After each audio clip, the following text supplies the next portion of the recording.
Okay, thank you, folks. Well, we have a presentation tonight on the comprehensive assessment of the Delaware River Basin Commission Water Audit Program. Boy, that's a mouthful. And we're going to welcome our senior water resource engineer, Michael Thompson, who's with us by Zoom. So welcome to this austere group. We're glad to have you with us. So you're on. Thank you for having me. Can you hear me all right? Yeah, you're fine. All right. Well, I'll try and share my screen.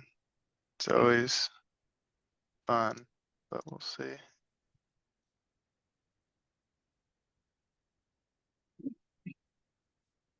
So what are y'all seeing? Is it presentation? Map, yep, map and a title there. Yeah, I think. There we go. All right, so I should start on the first slide. Sorry. If my kids burst in, it's bedtime over here, so that's what we're dealing with. I got a 5-year-old who has got some Pokemon cards tonight, so he's all amped up. A fun fact about me, I grew up in a small town called Shokan, New York, in the Catskills, so about 60 miles northeast of where you all are, which if you're familiar with it, that's surprising. It's really small, but it's next to Woodstock, New York, if anyone's familiar with that. So I went to Onteora High School, and I was around there with sports and all that growing up, so I love the area up there.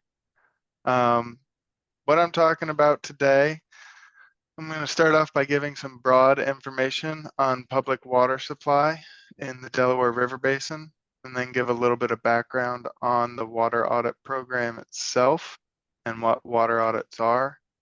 I'll answer a question that UDC had about what is unavoidable real losses, and then answer another question about losses related to the exports under the Supreme Court decree.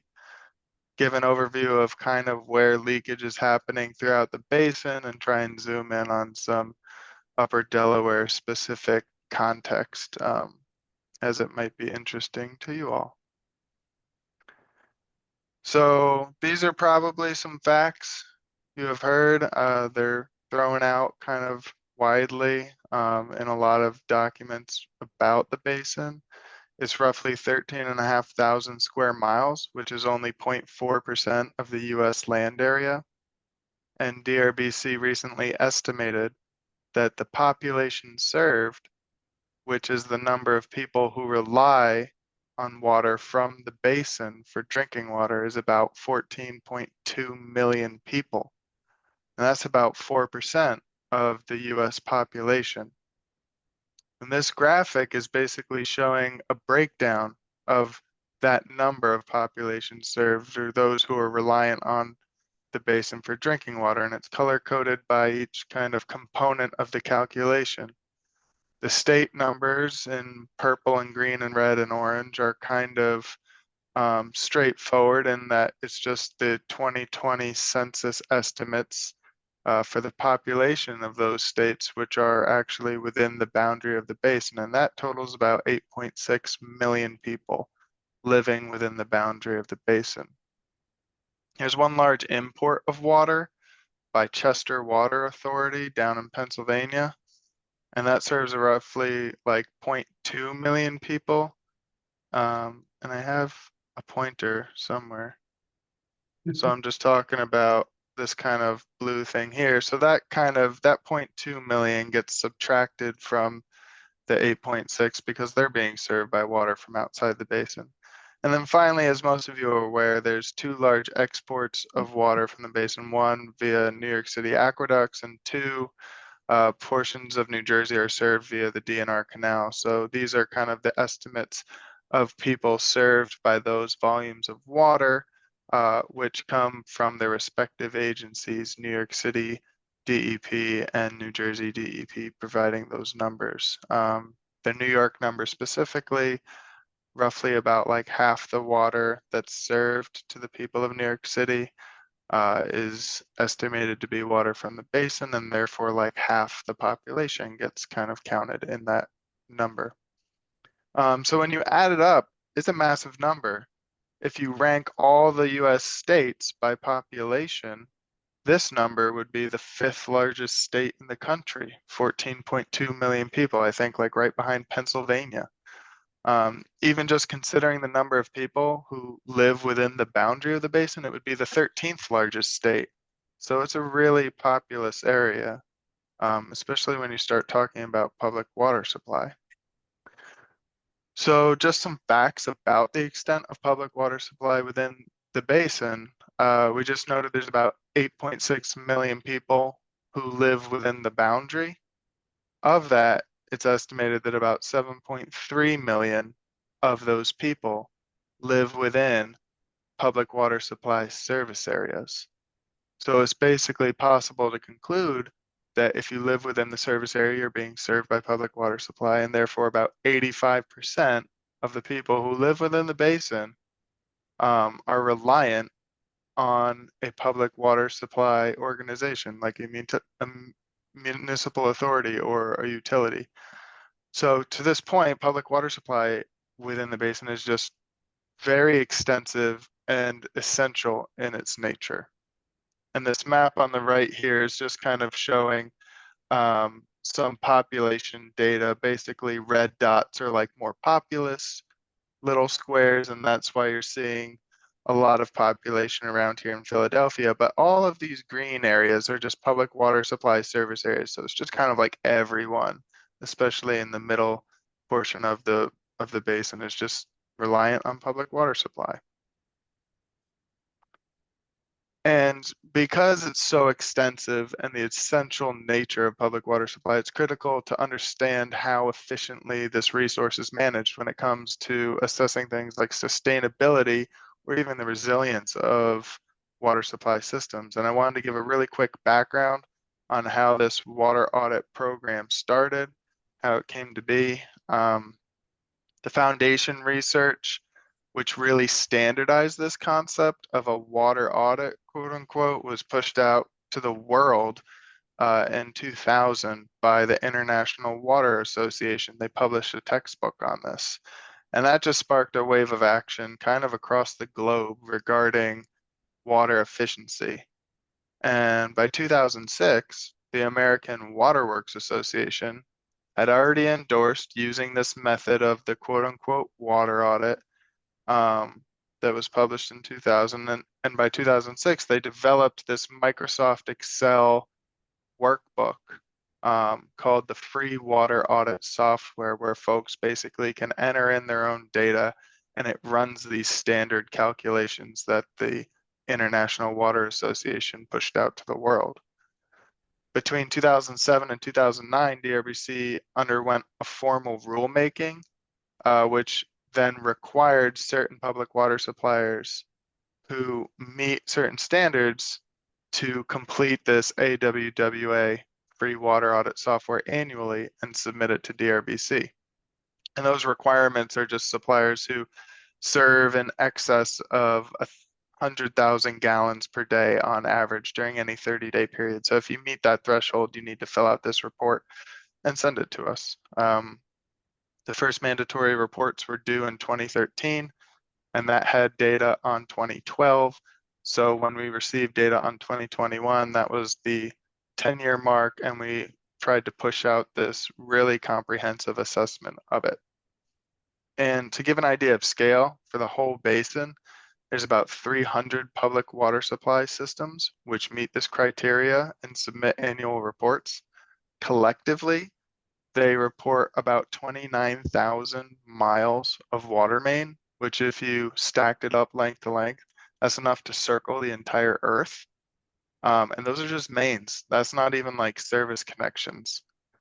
And there's about 2.5 million active and inactive service connections. So all the infrastructure that goes along with a service connection, like meters and valves and just you name it. So it is a huge feat of engineering, which delivers hundreds of millions of gallons of drinking water to people across the basin on a daily basis. And so what is a water audit? And what does that mean for the Delaware River Basin? At a high level, a water audit is a mass balance. It's a calculation typically for individual systems, but it just really works under the idea that the water going into a system, that which leaves the treatment plant and goes out into the distribution network, needs to equal the amount of water coming out of that distribution network, and ideally the water being delivered to the customers. So the difference between the water being put into the system and the water accounted for as authorized consumption by the customers is typically considered water loss. For example, leaks. And this graphic on the right is a fairly common way that this water balance is portrayed. You have water in on the right over here, and the size of this bar is going to be equal across the entire thing until you get to water out. And just the categories and the colors are changing along the way. And I mentioned it's typically for one system because it's helpful for a system to just know their own numbers, but we have 300 that we're dealing with. So this is data for all 300 systems that were required to report data, and it's reflective of calendar year 2021. So you start on this left-hand side with all the combined inputs, about 779 million gallons a day being extracted from the basin from surface water or groundwater. And then there's a bunch of combined net imports because all these systems are interconnected. They're sharing water with each other. So you get all these combined imports. Then when you take away all the combined exports, because if someone's importing it, someone else is exporting it. Basically about the same number that's withdrawn is being supplied every day, 795 million gallons a day, supposedly going out into these distribution networks intended to reach the customers. By totaling the reported authorized consumption volumes, and authorized consumption is kind of like a broad term, like you bill it to your customers or you give it to your customers, but you're not billing them because say they're like a school or a municipal building, or you're just like billing flat rate, so it's not metered, but it is billed. All those things, you know it's going to its intended location. That's about 585 million gallons a day. Compared to that 795, that leaves a big chunk, which is essentially considered water loss. So that's water that's sent out into these collective 300 distribution networks and never makes it to the customers.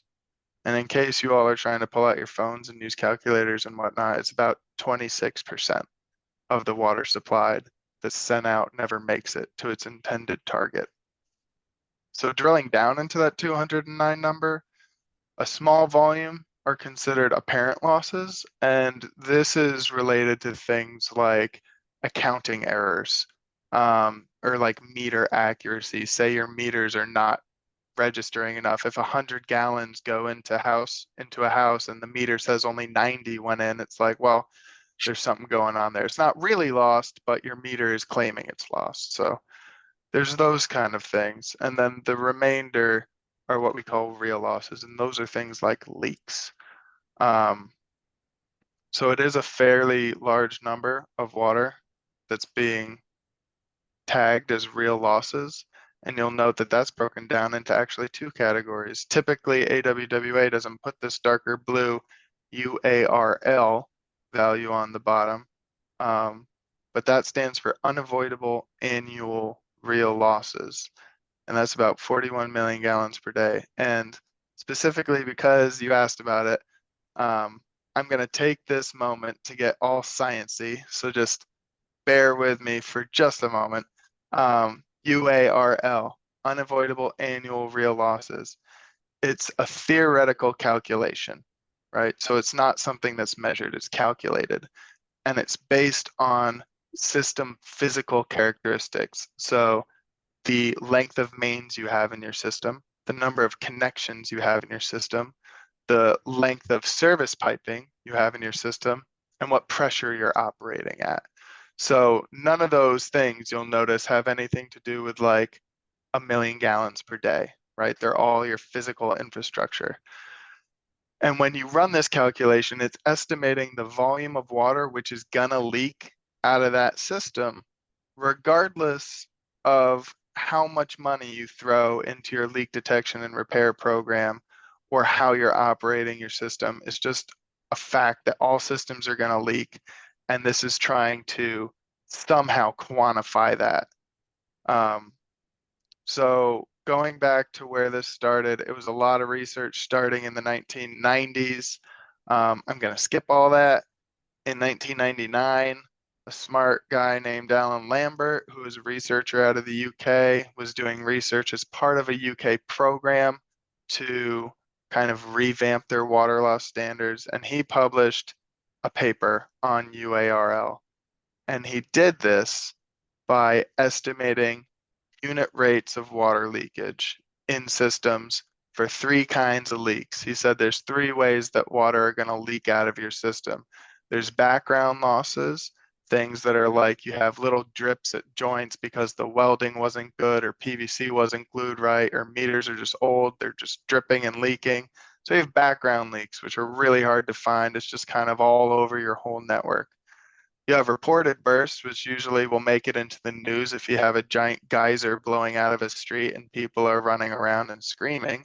So those ones are fairly easy to figure out and find.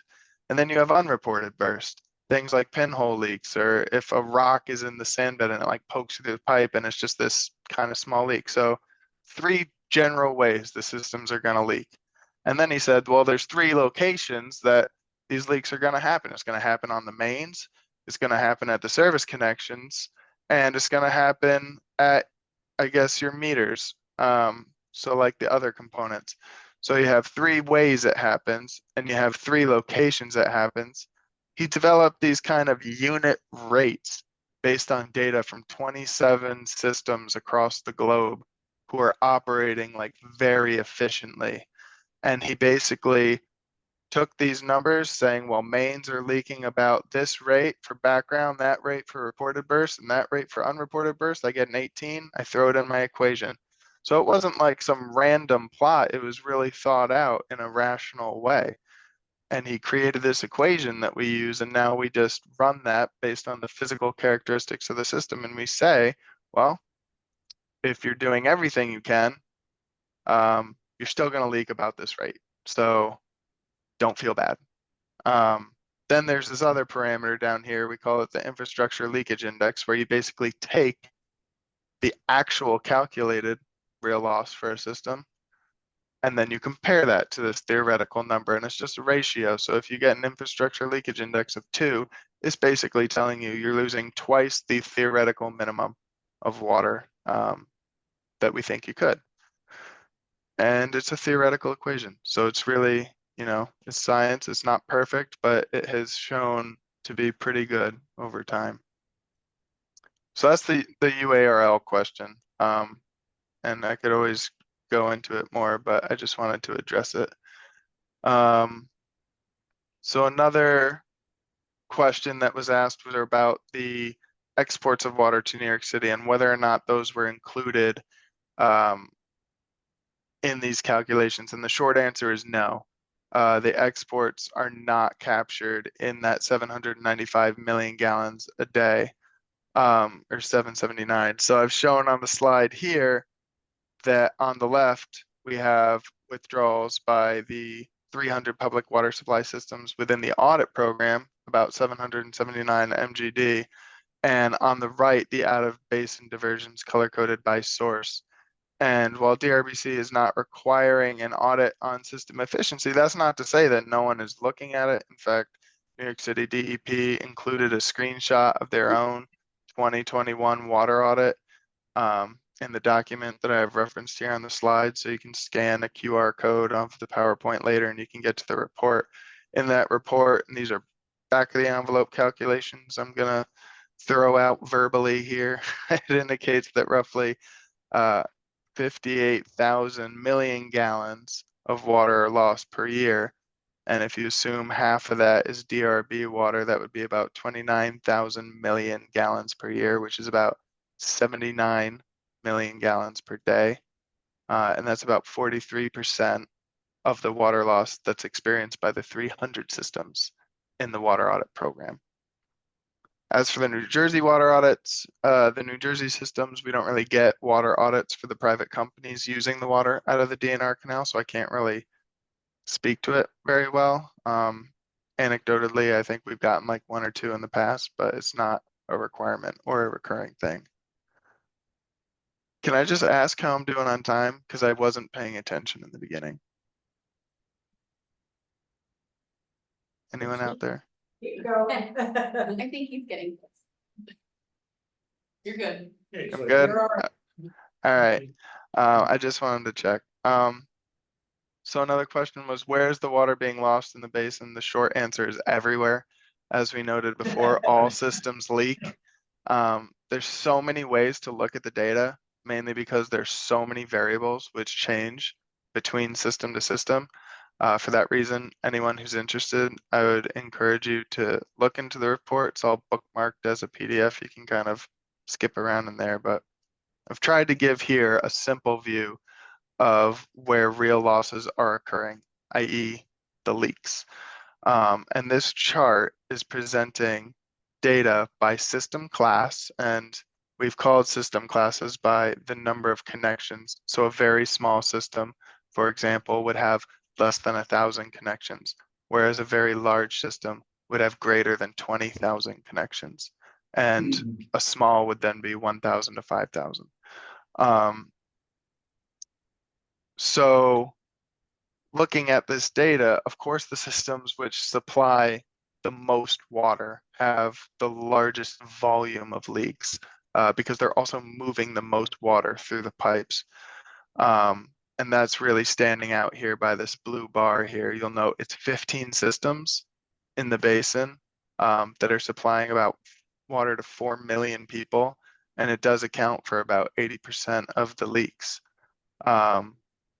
Whereas over 2/3 of the system are basically considered small and very small, but the volume of water that's being lost is, again, much smaller than that of the very large systems. So something we try to do is get a value that's more comparable between these systems so you can get some kind of idea, is this large system operating as well as the small system? And that's where you take the total real loss number and you just divide it by basically the number of connections. So instead of saying you're losing X million gallons of water per day, you try and say you're losing so many gallons of water per connection. And that's these numbers down here on the very bottom. And they're the averages for the system classes. So you can see that actually the very small systems are losing more water per connection than the small, the medium, or the large. The very large still have a high unit rate, and I think that goes back to like the age of a lot of these systems and the extent of their infrastructure. Okay, but what about the upper Delaware? This is kind of supposed to be a little bit of a shock and awe thing because all the color has gone from the chart. The upper Delaware, the way I've described it here, are the 3 counties in Pennsylvania, Monroe, Pike, and Wayne, and then all the audited systems in New York. So really that's only 38 systems which are going to be included in this data set. There's no very large systems. There's no large systems. There's only 3 medium systems. The majority of them are smaller systems. And I think the thing that stood out here to me when I looked at it this way was that this bottom number here, real losses in gallons per connection per day for like a very small system, it was about twice the rate when you look at the basin average, right? If I just toggle back and forth, you see that 140 or 130 here is about twice of 70. Likewise, 100 is about twice of 53. One thing I will note is that with these smaller systems where you have a lot of low population density, the industry really promotes not using gallons per connection per day, but gallons per mile of main, because you have so much main compared to the number of connections. And when you look at it that way, it's not twice, it's more like 50% increase. So not 100% increase, a 50% increase. So I think it's a little better of a normalization. But why could this be happening? Without getting into it, I didn't, that could be its own analysis. It could be locational effects on the operation, topography or climate. It could be resources. the financial resources facilities have to do repairs and do leak detection. It could be the necessity, maybe there's enough water and it's just not on their priorities list. It could be an awareness thing, maybe they're just not aware it's happening, or even like the quality of data. And speaking of the quality of data, this is probably something everyone has been asked at some point in their life. Are you sure? God knows I hear it when I'm asking my 5-year-old before our car trip, do you have to go to the bathroom? No. Are you sure? And then he's like, yeah, I'll go. Okay, good, thanks. So that's the basic idea behind this last thing I wanted to mention before zooming into the upper basin is this concept on data validity. Like, how sure are you on the data that you're putting into these reports? In this free water audit software, every single piece of data that you put into that report has a series of questions associated with it. So if you're saying, I took out 10 million gallons of water from the ground, you then have to answer 10 questions on how sure you are about that 10 million gallon number. And then it gets a grade assigned to it. You either get a 1 or you get a 10. 10's like, that's definite. And a 1 is like, I really have no idea. So at the end of the report, they add up all your grades and you get a score of 0 to 100, and your overall report and then kind of has like, you know, a school grade assigned to it on how trustworthy they think the input data is. And this bar chart on the right is kind of showing the results of that, and not surprising, the overall trustworthiness, quote unquote, of data being put into the reports for very small systems is noticeably smaller than the trustworthiness of data from larger systems. And it's probably related to a resources thing, because just to be quite honest, the people at Philadelphia Water are completing the same Microsoft Excel report that the people up from the villages in New York, or the systems in the Poconos, or the folks down in the Bay in Delaware, any small system, they're doing the same report that the Phillies of the world are. And why this is important, I love Gary Larson and the Far Side, so I've adopted this. They're almost free and they're feeling the first drops of rain. I've kind of mimicked what their escape plan might have been, and they did great on the number of sheets they needed to get down the wall, the time to get across the prison yard, the tunnel height. They like nailed those data points. And then when it got to the length of the tunnel they needed to dig, they like, yeah, they didn't get that one. Their grade was a 2 out of 10. And that's where they are. So that's why data validity is kind of just important. If you remember a comic, I know those are the things I remember. So the upper basin is a paradox. This slide is really just, again, trying to hammer home that message about how different portions of the basin can be really different. The map on the right is a zoom in to the upper portion of the basin using my awesome GIS skills. I've tried to highlight some of the public water supply systems that are out there. If you recognize any of the names, that's always fun to be like, oh, I live there. The numbers on the left-hand side are values I've kind of already showed on previous slides, that there's 38 water audits being submitted from the facilities in this region versus the 300 from the entire system. And those 38 audits are collectively serving, like those systems are serving 160,000 people, which means that the remaining audits are serving 6.78 million people. And this is kind of a proportional graphic. If that 160,000 were 3 folks standing here, that 6.7 million people are all the people over here. So just to kind of put things in perspective again, it accounts for about 2% of the water being withdrawn by audited systems. So if I grade out everything else on that water balance I showed you before and only had color for the upper basin, it's really unhelpful to look at. So I can just kind of zoom in on it and then update all these numbers to kind of give you an idea of what's going on in the upper basin. Proportionally, the water losses are a bit higher than the basin as a whole. We can take this 5.7 number over 16.5, and that's about 34.5%. We're not supposed to use percents for AWWA, but they're helpful sometimes. So 34.5%, whereas if you recall before I said the basin average was about 26%, so it's a little higher. But the proportion of unavoidable real losses is also proportionally higher than the basin systems as a whole. You take this 1.4 number and you're looking at the 16.5 is about 8.5% of the water supplied is just unavoidably going to be lost. When you look at the basin as a whole, I didn't show that number before, but it was about 5% of the water supplied is going to be lost. And this again goes back to the population density thing and the amount of infrastructure that folks in the upper basin need to get the water to their customers is just more because you have more ground to cover.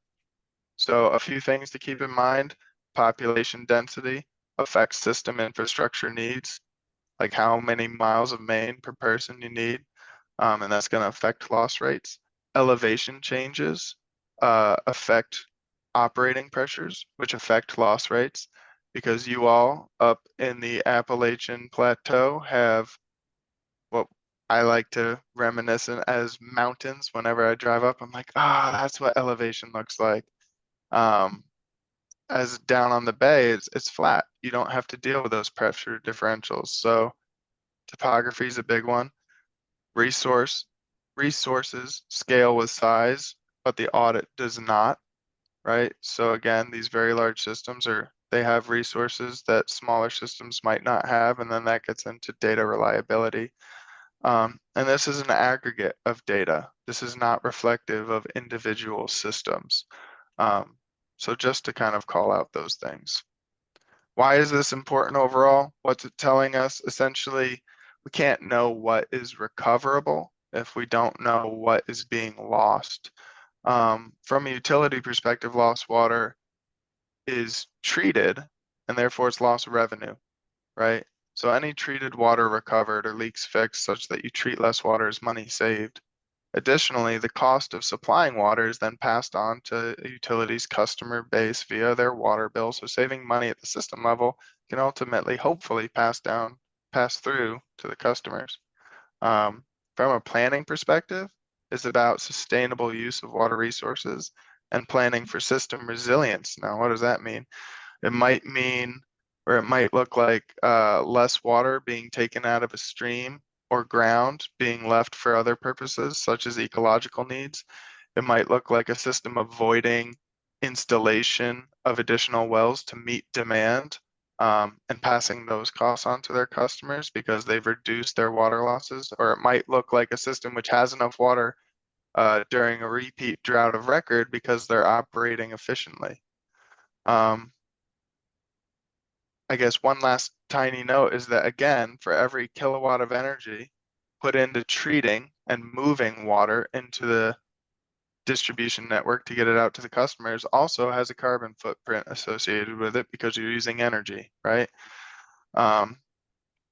And this can also be related to the amount of water lost, the amount of energy used to send that water out into the distribution network that gets lost, and then a carbon footprint that's associated with all that water that's being lost. So that's another avenue of research that's kind of unfolding currently. And that's all I got. I think I went slower than I had hoped. So